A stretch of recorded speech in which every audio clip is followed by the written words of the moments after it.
I'm Shannan, and my sister didn't just steal my scholarship.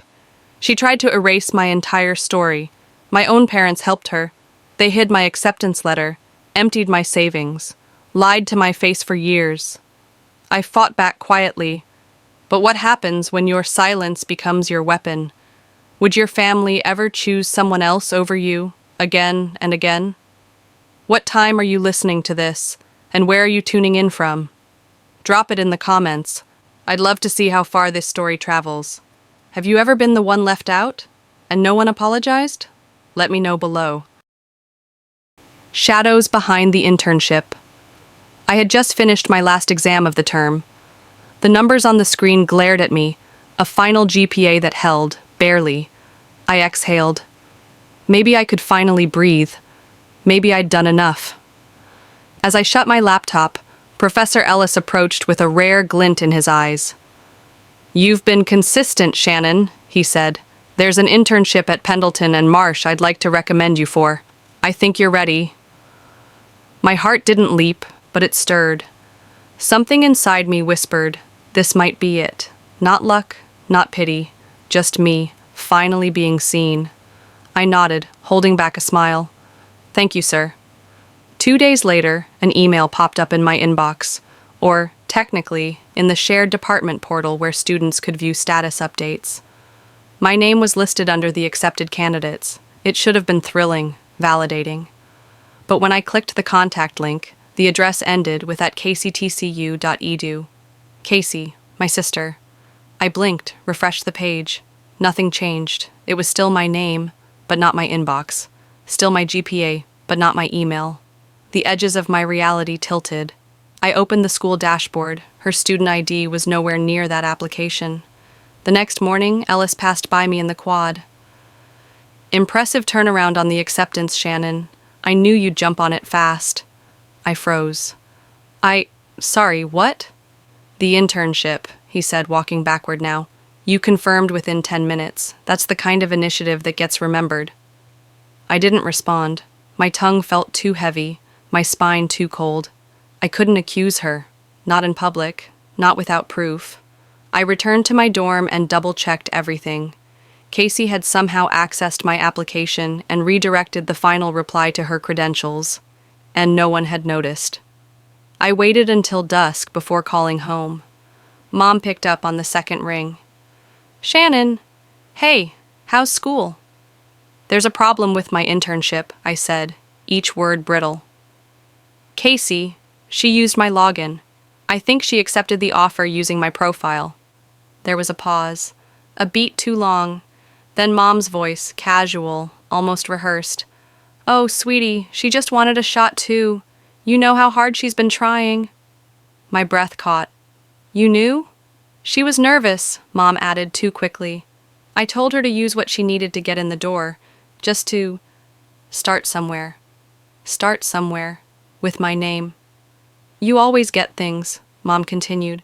"You're the responsible one. Let her shine this time." 16 years ago. I remembered her saying the same words when Casey broke my science project and claimed it as hers in front of the entire 5th grade class. I took the blame then, too. "You're older, you understand better," Mom had said, arms crossed. I ended the call without another word. Back in the dorm, I stared at the ceiling.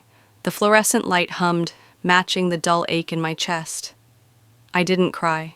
Crying never changed anything. Instead, I opened my laptop and began typing. It wasn't an email. It wasn't a report. It was a list. Everything I remembered, dates, times, screenshots, all of it. This wasn't an accident. It was choreography. My mother, my sister, they knew exactly what they were doing. I closed the old file labeled Formal Complaint, Draft 1, deleted it, opened a new document, titled it Documentation, Lies They Told. My fingers hovered over the keys. "If they want war in silence," I whispered, "I'll learn how to win quiet." The silence that cost me. Each day bled into the next like ink into water. I floated through my schedule, classes, back-to-back shifts, hollow meals. I spoke only when needed, smiled when it was expected. No one asked why I looked 10 pounds lighter, or why I stared too long at my phone before turning it face down. Casey texted twice. Mom says call her, and you okay?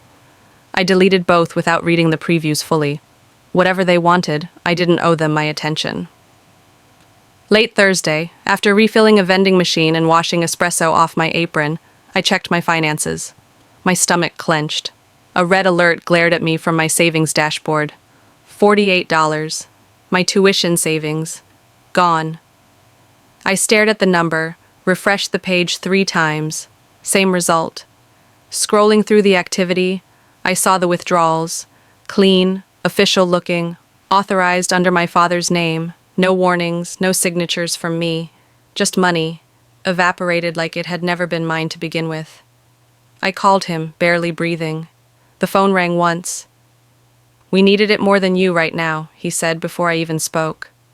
Just like that, not an apology, a statement, like he'd picked up a spare jacket from my closet. My silence stayed lodged in my throat like a nail. I hung up. My hand trembled. I didn't scream, didn't cry. I pulled open my drawers, scattered every envelope, every tuition statement, trying to piece together what had happened. Receipts flew, the room spinning in a paper storm. My lungs forgot how to function. I locked myself in the bathroom. The mirror reflected a stranger with wide, hollow eyes. I sat on the tile floor, legs pulled close, scribbling in my journal like a lifeline. What's the cost of being invisible? Sometime past midnight, a knock broke through the stillness. I didn't answer. The door opened anyway. Evelyn stepped in. She set down 2 mismatched mugs on the windowsill. Chamomile. She always remembered. "Thought you might need someone," she said, voice soft. We sat. The quiet settled in like dust. "They took my savings," I said after a long pause. 12,000.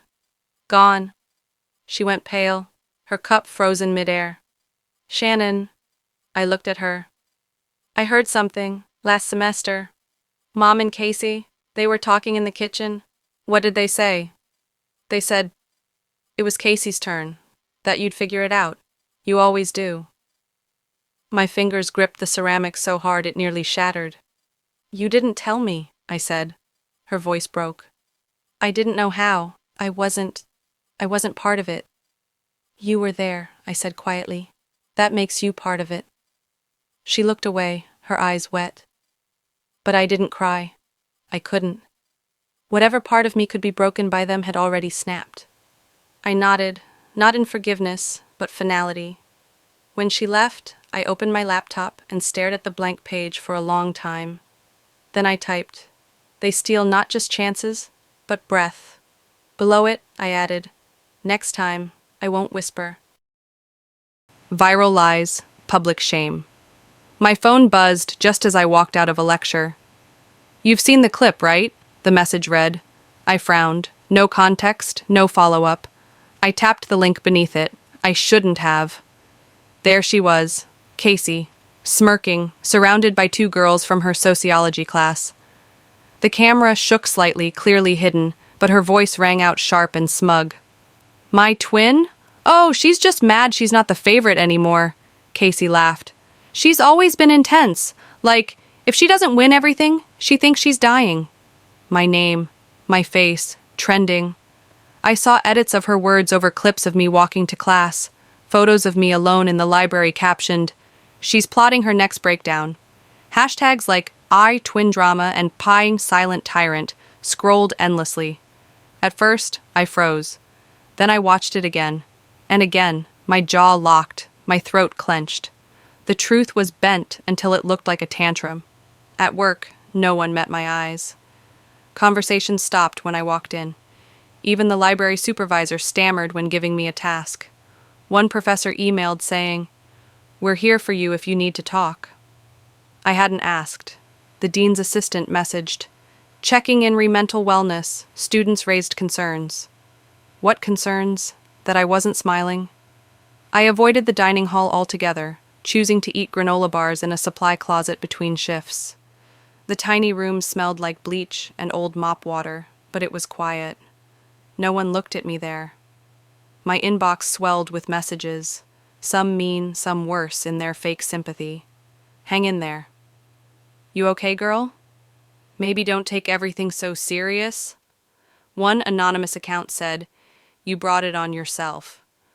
I tried rereading the article I submitted for the campus accounting journal. It hadn't even been opened. No one cared about my work. Only the gossip. Then came Casey's follow-up. She sat in soft lighting, hair loose, a sweater draped just right. Her voice cracked as she spoke to the camera. "She's always been tough on me. I've tried to love her, but she's never let me in." Tears slid down her cheek. "I'm healing. I hope she can too." It was a performance, Oscar-worthy. Every phrase was familiar, my phrases, stories I'd told in therapy, in journals. She repackaged my trauma with her name on it. Commenters flooded in. "She's so brave." Finally, her side. And then the gut punch.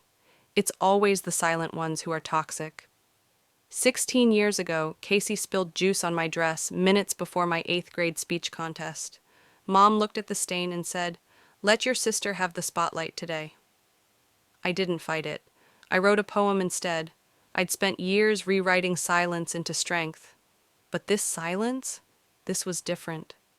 That night, I opened the document again. They stole my voice. Now I'll write my scream.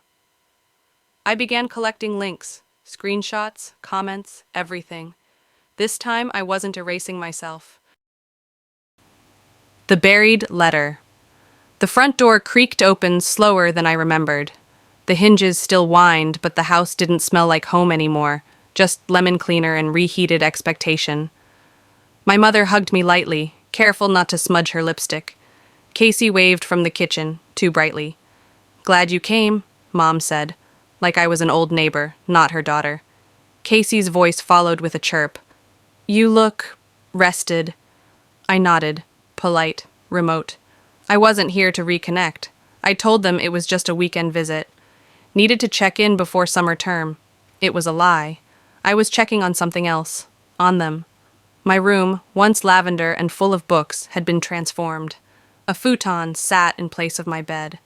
Craft bins labeled in bubbly handwriting lined the shelves. Yarn balls and glitter glue, a hobby war zone. A sign taped on the door read, "Guest workspace. Please knock."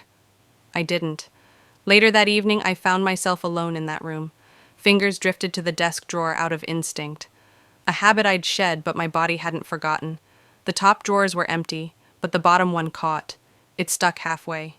I pulled again, harder. It gave with a pop. Tucked behind old composition books, I found a letter. Sealed, yellowing at the edges. My name in ink I didn't recognize. I opened it slowly like I already knew what it was. The emblem hit me first, Ivy League partner school. The rest blurred, but I caught the important parts. "We are pleased to offer you a full academic scholarship. Out of state. All expenses covered." It was dated 2 years ago. 2 years. I sat on the futon. The room swayed. My hands trembled around the page like it might disintegrate from my touch. My chest burned with a heat that wasn't anger yet, just disbelief. How many choices had I made thinking there were none? At dinner, I placed the letter beside my mother's plate. She barely looked at it. "You already had your plan here," she said, voice soft like she was explaining a math problem. "Why start over somewhere far away? We needed you. Casey needed you." I stared at her. She smiled, gentle and unfazed, like what she did made sense, like this was care. "You decided that without me?" I asked. She didn't blink. "We did what was best for the family." Later that night, I booted up the old desktop in the corner of the room. The password was still the same. I searched my archived email, sifted through folders she didn't know how to hide. There it was. A draft reply to the university. Professional, respectful, declining the offer on my behalf. Never sent, never seen. Written from her account. Signed with my name. I stared at the screen, the words warping. "We appreciate the generous offer, but due to personal reasons, Shannan will be staying at Columbia State." Personal reasons. My notebook trembled as I wrote. They made loyalty a chain. Memory shards cut through. saying no to the New York Fellowship because family needs you nearby, taking Casey to orientation, covering bills while they found balance, every sacrifice gift-wrapped in silence. Downstairs I heard laughter. Casey's laugh, carefree, unearned. I folded the letter and slid it into my coat pocket. The envelope crinkled like it knew its time had finally come. "I'm not staying quiet anymore," I whispered. I stood backstage with a mic clipped to my collar, fingers steady against my chest.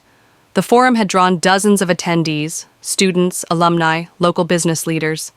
My name flashed on the projector in white serif font, Shannan Ray, Student Success Panelist. Below it, the phrase, Resilience in Professional Identity. I hadn't told my family I'd be speaking. I didn't need them in the room anymore to feel like I mattered. When the panel started, I kept my voice calm, confident. I shared stories of building myself back up, learning to navigate setbacks without losing my sense of purpose. Applause echoed after my closing. Then came the Q&A. A man in a blazer, too polished to be a student, stood up. "Ms. Ray," he said, "can you address the recent rumors about you misusing federal student loans? Some say you weren't completely honest about your financial background. Thoughts?" The room went quiet. I blinked once. "Sure," I said, adjusting the mic. "Let's clear it up." I pulled numbers from memory, scholarship awards, loan balances, repayment records. I cited dates, tuition costs, even the name of my financial aid counselor. I could feel the audience shifting from confusion to respect. When I finished, the man didn't speak again. Later that night, I learned he was a friend of Casey's, one of her party circuit regulars. The sabotage had been planned, just public enough to bruise, not enough to break. It didn't work. The next morning, emails poured in from professors and recruiters. "Admired your poise," one wrote. "We're keeping an eye on you," another said. They meant it kindly, but I wasn't comforted.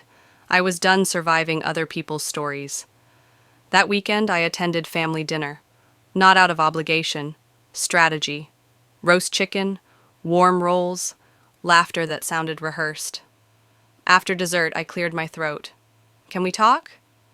My father glanced at the TV. My mother reached for her wine. "Don't bring your school drama into our piece," she said. I opened my folder. "This isn't drama. This is a timeline of theft, lies, and defamation." My mother raised an eyebrow. "You're being theatrical." I laid it all out. The bank withdrawals, the intercepted scholarship letter, the anonymous smear at the forum, names, dates, documents. Then I slid my phone across the table and pressed play. Evelyn's voice came first. "They planned it." Then Casey's, crystal clear. "Shannan always figures it out late anyway. What's one more trick?" The silence afterward was louder than the recording. I stood. "From now on, if you need anything from me, write it down. Make it formal." They didn't speak. I walked out. Back in my apartment, I drafted 3 emails. Attached to each was a cease and desist letter. Subject line: legal notice, personal boundaries. One for Mom, one for Dad, one for Casey. Send. Retaliation doesn't knock. There was a strange peace in my routine again. Early class, library mentoring, long afternoons buried in spreadsheets. I finally felt the ground beneath me holding steady. My name was no longer just a subject of whispers. It was being introduced beside words like integrity, resilience. My mentor, Dr. Kerr, smiled over his glasses and handed me a new syllabus. "Co-lead this with me?" he asked. "Financial ethics needs your voice." But peace, I've learned, is only ever borrowed. It started with a ping, 3 texts in a row. "Girl, have you seen the forum?" "Page 2, scroll." "WTF, you okay?" I opened the thread. "Whistleblower says Weston scholar cheated her way in." The title slapped me across the face. Attached were screenshots, mocked-up loan applications, email headers, doctored forms. It all pointed at me. A faceless user claimed I'd fabricated my hardship history to win the Weston Award. My hands went cold. My name flooded the comments, swimming in doubt, disbelief, and venom. I knew something felt off about her. Overachievers like that always cut corners. Funny how she plays victim and hero. I sat frozen as another email rolled in. Subject: Weston Foundation Compliance Review. They were temporarily pausing affiliations, pending clarification. Then another, this time from the Ethics Seminar Board. We're postponing next week's event. My lungs burned, my inbox swelled. Job interview confirmations became cancellations. We're currently reevaluating candidates. I stared at the monitor, jaw locked until something odd caught my eye. A timestamp. The screenshots were posted seconds after midnight on a Saturday, exactly when Casey had been too sick to talk during a family group call. Coincidence has a scent, and this one reeked of her perfume and sugar-coated sabotage. But I had nothing concrete, no link, no proof, until Evelyn messaged me. We hadn't spoken since I played the recording at dinner. Her message was short. Can we talk? I think I owe you something. We met in the quiet study nook of the resource center. She looked worn, like guilt had been a second skin too long. I wasn't part of it, but I didn't stop it either, she said, voice brittle. Casey sent me drafts, fake screenshots. She said it was a joke at first, then asked me to help her edit. My silence dared her to continue. She accidentally forwarded me an email. It had instructions on how to submit fake claims anonymously, with your name, your file numbers. I stared at her, the air between us heavy with disgust and disbelief. She handed over her phone. The email was real. Casey's name was embedded in the metadata. She said you needed to be knocked off your pedestal, that you'd get over it, like always. I thanked Evelyn without smiling. My heart didn't feel grateful. It felt weaponized. Later that night, in my apartment, I pulled up my original ethics file. I attached the forwarded email and Evelyn's statement. Then I typed my own. To the Weston Foundation and Columbia's Academic Integrity Board. Attached are verified communications indicating targeted defamation. I request formal review of the misconduct and reinstatement of my record. I reread the final sentence before hitting send. You weaponized lies. I'm responding with truth and lawyers. Retaliation doesn't knock. I was sipping tea on my apartment balcony, feet tucked under me, the city's hum reduced to a soft purr below. It was one of those rare evenings that felt still, like maybe the war had ended, or at least retreated. Everin and company had started letting me mentor junior auditors, and Dr. Kerr had confirmed my panel spot next month. There were even moments I didn't flinch when checking emails. Then my phone buzzed. 3 messages. All the same link. A thread on the alumni forum, titled in bold, "Did Weston Award pick a fraud?" My throat tightened. I clicked. Screenshots. Fake hardship applications. An anonymous post claiming I'd weaponized pity to win funding and stole opportunities from real struggling students. Comments multiplied beneath it.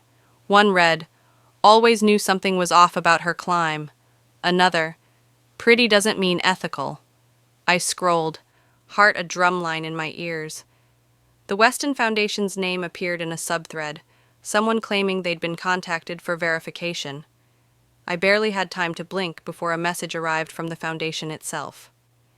"We'd appreciate your cooperation in an internal review regarding recent claims." I read the words twice, then again. A heavier blow followed a few hours later. "Regretfully, we've chosen another candidate for the position previously discussed." No explanation. At work the next day, people smiled politely, but their eyes darted away just a little faster. Conversations slowed when I entered rooms. A young intern whose name I didn't know whispered to another while glancing at me. My steps echoed louder than they should have in the hallway. I went home early. My laptop opened to the thread again. I stared at the posted screenshots, dissecting fonts, time zones, redacted headers. One caught my eye, a timestamp. Same glitch in formatting I'd seen years ago. 16 years ago, Casey turned in a group project late. When it bombed, she claimed I had sabotaged her file. I never corrected the record. I took the hit to keep peace. What I thought was loyalty had always been a rehearsal. Now the curtain was up again. Same actress, bigger stage. I was mid-scroll when Evelyn messaged me. "We need to talk. I didn't go through with it, but I saw what she tried to do." I invited her over. She arrived in a hoodie, eyes haunted. "Casey asked me to help her build a false narrative. Told me it was payback for what you did at dinner. She used someone else when I said no." She slid her phone over. An email chain. Casey outlining steps to forge hardship claims, attach altered screenshots, and time the post to match a dormant IP address she'd borrowed from Evelyn's old account. My name appeared in subject lines, quoted with sarcastic venom. "She said you always bounce back. That maybe this time you shouldn't." I thanked Evelyn. I didn't shake. I didn't sigh. That night, I wrote, "To whom it may concern," attached our communications showing coordinated defamation, along with a forensic breakdown of timestamps and metadata. I respectfully request this be reviewed alongside my unaltered application history. I sent it to Weston, my lawyer, and the Columbia Ethics Committee. Then I leaned back, locked my screen, and whispered to the night, "If they wanted war, they picked the wrong woman." The counter-strike unleashed. The city was barely waking as I stood by my office window, the legal brief spread across my desk still warm from the printer. The digital forensics were clear. Casey's IP address traced back to the anonymous posts that nearly shattered my career. There it was in black and white. She'd done it. A knock pulled me from the moment. My mentor stepped in, her face unreadable. "Casey's team is spinning the narrative. They're planning a public show during her startup's quarterly board meeting. It's live-streamed. You need to be ready." I nodded, pulse slow but certain. I wasn't walking into this blind. That afternoon, the board meeting began. I watched from my office, laptop angled slightly, as I took notes with a calm hand and a clenched jaw. Casey sat at the head of the panel, all poised smiles and modest tones. Then her voice quivered. She wiped a tear that probably wasn't real. "My sister, she's brilliant. But growing up, it was always competition. She didn't like sharing the spotlight." She paused, looked into the camera. "She forged stories to get ahead. She used our family's struggles as props. And when I tried to speak up, she crushed me." There was a murmur across the audience. Her voice shook, beautifully calculated. I watched the comment section light up with sympathy. Poor Casey. Classic golden child syndrome. Let her breathe. I didn't flinch. My social team, briefed and standing by, launched the counter-strike. At exactly 2:46 p.m., during Casey's live Q&A, my official statement hit every major professional forum and social network. A detailed report of Evelyn's forwarded email, metadata screenshots tracing Casey's digital sabotage, a timeline of manipulated files, a quiet summary of her financial coercion tactics spanning years. I didn't need to scream. The facts did. Back on the stream, Casey's face twitched. Her words stuttered. One of the panelists leaned over to whisper something. She glanced off camera, lips tight. The chat shifted from adoration to skepticism in real time. Wait, didn't her sister publish the accounting casebook last year? Why's the scholarship stuff time-stamped before Casey even applied? Is this why Evelyn unfollowed her? By nightfall, multiple media blogs had picked up the thread. Articles emerged not as exposés of me, but of Casey. Headline: False victim? Startup founder's sister hits back with proof of digital smear campaign. The storm Casey brewed was now swallowing her whole. That evening, Evelyn messaged me again. "I forgot to tell you, I recorded something last year. A voice memo. Casey wanted to fabricate a psychiatric claim about you. For future leverage." I didn't agree, but I kept the file. I figured you'd need it. She sent it. I listened once. Casey's voice was unmistakable. "Just say she's unstable. Everyone already thinks she's intense. It'll stick." My breath left me slow and steady. I attached the memo to the legal record and forwarded it to the Weston Foundation, Columbia's ethics board, and the legal counsel reviewing Casey's startup. That night, I slept without dreaming. But the next morning, a single line in my inbox greeted me. No name, no subject. You thought this was done? I stared at the screen, the weight in my chest gone. But a new one, darker, colder, had just taken its place. The resolution. Moving beyond the past. The walls in my new house didn't echo like the old ones. They held warmth, not history. Even in silence, the space felt soft. My daughter's laugh spilled from the next room as she pulled bubble wrap off a lamp like it was a Christmas present. We were home. Austin's fall rain ticked gently on the windows, steady and light. We sat cross-legged on the living room floor, pizza boxes open between us, the television humming quietly. No frame degrees yet, no pictures, just breath, light, and peace. "You're happy, Mom," she said, chewing. I looked at her, that little miracle I had fought silently to protect all these years. "I am," I answered, and I meant it. Later that night, while going through one of the final boxes marked old documents, I found a small, unopened envelope buried beneath case notes and college syllabi. The handwriting stopped me. It was from my mother, dated 3 months before the trial. My fingers didn't tremble as they tore it open. The letter was brief, not an apology, not exactly, just acknowledgement. She wrote that she knew about Casey, the scholarship, the manipulation. She wrote that fear had paralyzed her, and she thought that silence would preserve peace. "I didn't know how to be your mother and hers at the same time," the letter ended. I folded the page and slid it into the drawer of my nightstand. I didn't cry, I didn't curse. Some endings weren't cinematic, they just settled. The next morning, I got a message from an aunt I hadn't spoken to in years. "Casey left the state. Word is she's getting help. Maybe she's finally facing herself." I stared at the screen longer than I expected. No anger, no satisfaction either. Just space, open, undefined. I didn't need her downfall to feel whole. By week's end, I found myself driving down a familiar street. Leaves danced along the curb, golden and dry. I parked across from my parents' house, holding a small black frame in my lap. A photo of me and my daughter in front of our new home, both of us laughing mid-motion. I rang the bell and placed the frame on the welcome mat. No note, no explanation. Some ghosts aren't meant to be exorcised. They're meant to be acknowledged and left behind. I walked back to the car without looking over my shoulder. The wind rustled the trees gently as we drove away. 2 weeks later, I started my new position. Senior compliance consultant at a private firm downtown. It wasn't glamorous, but it was mine. I walked my daughter to school each morning.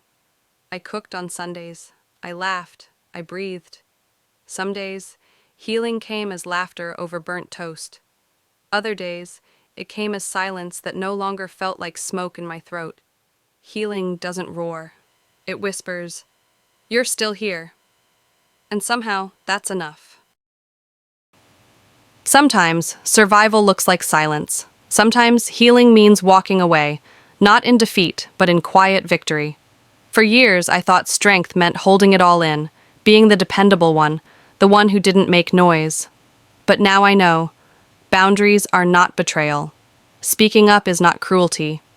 And closure doesn't always need an apology. It needs clarity. If you've ever felt like the background character in your own story, let this be a reminder. You are allowed to take up space. You are allowed to protect your peace, even from your own family. Truth doesn't always scream. Sometimes it just stands firm. What about you? Have you ever had to walk away from someone you love in order to love yourself better? Or maybe you're still in that silence, wondering if your voice matters. Tell me in the comments. Type 1 if this story hit home. Let me know where you're watching from. And if it didn't land for you, I want to hear that too. What would you have done differently? And hey, if this video found its way into your life today, maybe it's for a reason. Don't forget to subscribe so you won't miss the next story that might just change the way you see your own.